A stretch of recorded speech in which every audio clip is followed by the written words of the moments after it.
మూసీ నది బ్యూటిఫికేషన్ కోసం మూసీ కమిషన్ వేస్తామని చెప్పారు. ముఖ్యమంత్రి రేవంత్ రెడ్డి గారు ప్రభుత్వం స్థాపించి 9 నెలలు అవుతున్నా రాగానే ఇక్కడ లంక బిందెలు ఉంటాయి అనుకున్నా, కానీ ఖాళీ బిందెలు ఉన్నాయి. దీన్ని ఎట్లా పరిపాలించాలో నాకైతే అర్థం కావట్లేదు అని చెప్పేసి అన్నారు.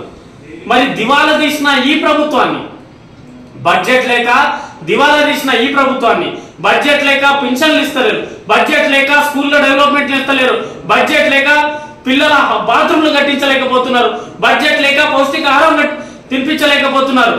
మరి ఈరోజు మూసీ కమిషన్ ఏర్పాటు చేయకుండా, మూసీ కమిషన్ లో బడ్జెట్ పెట్టకుండా ఈరోజు మూసీని ఏ విధంగా మీరు అభివృద్ధి చేస్తారు? 1,50,000 కోట్లు కేవలం 50 కిలోమీటర్లకు మాత్రమే, గండిపేట నుంచి నాగోల్ వరకు వచ్చే మీ మూసీ పరివాహక ప్రాంతం 50 కిలోమీటర్కి 1,50,000 కోట్లు మీరు ఖర్చు పెడితే ఈ డబ్బు ఎక్కడికి వస్తుంది?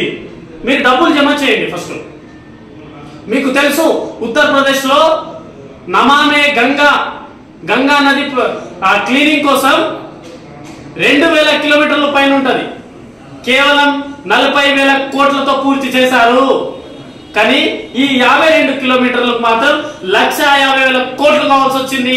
తెలంగాణ బడ్జెట్ లో తెలంగాణ రాష్ట్రం అప్పుల పాలైతుంటే ఈరోజు మీరు మొత్తం ప్రతి స్కీము 420 స్కీములు 6 గ్యారెంటీలు పక్కన పెట్టి ఈరోజు హైదరాబాద్ పరిపాలిస్తున్నారు.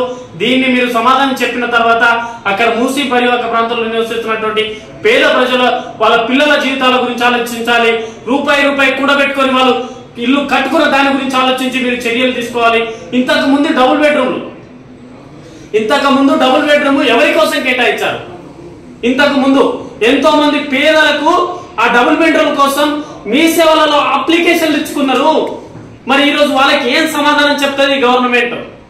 ఈరోజు మూసీ పరివాహక ప్రాంతం లేకపోతే ఇంకో ప్రాంతంలో ఉన్నట్టు వాళ్ళకి ఇస్తున్నప్పుడు అసలు గరీబులకి డబుల్ బెడ్రూమ్ ఎప్పుడు ఇస్తారు? అది కేటాయించింది ఎవరి కోసం?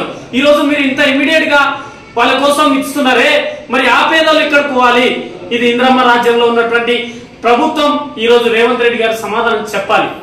చెప్పిన తర్వాత హైడ్రాను సరైన విధానంలో నడిపేయాలి, లేకపోతే ఇది చాలా పెద్ద ఉద్యమం జరిగే అవకాశం ఉంది.